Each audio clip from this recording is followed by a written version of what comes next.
গার্ডে কাজ করে, তারা তাদের প্রাথমিক দায়িত্ব হচ্ছে গার্ডের নিরাপত্তা বিধান করা, মানে সিকিউরিটি এনশিওর করতে তার যা করা দরকার তার মানে সে সেটাই করবে।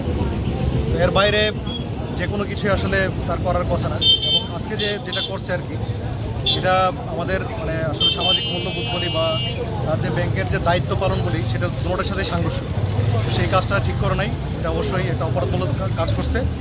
আমাদের যে নীতিমালা আছে, সেই নীতিমালা অনুসারে তার যে সর্বোচ্চ শাস্তি যেটা হয় আমরা সেটাই মানে প্রয়োগ করব, এবং সে যাতে আর কোনো দিন আনসারে কাজ করতে না পারে, হয়তো আমরা সেটার ব্যবস্থা করব।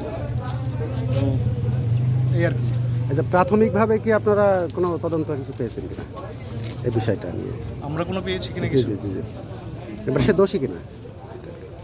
না, এখন তো আমি তো এখানে এসে দেখলাম যে বা যেটা শুনলাম মহিলা সহিত সে আটক হয়েছে, তো সে অবশ্যই দোষী। তো দোষী হলে তারা যদি আইনে ওরকম কিছু থাকে, যে শাস্তি থাকে, সেটাই তার বিরুদ্ধে হবে। তার ব্যবস্থা। ঠিক আছে, থ্যাংক ইউ স্যার। আমি জেলা commandant Ansar VDP Chuadanga. Thank you. ধন্যবাদ।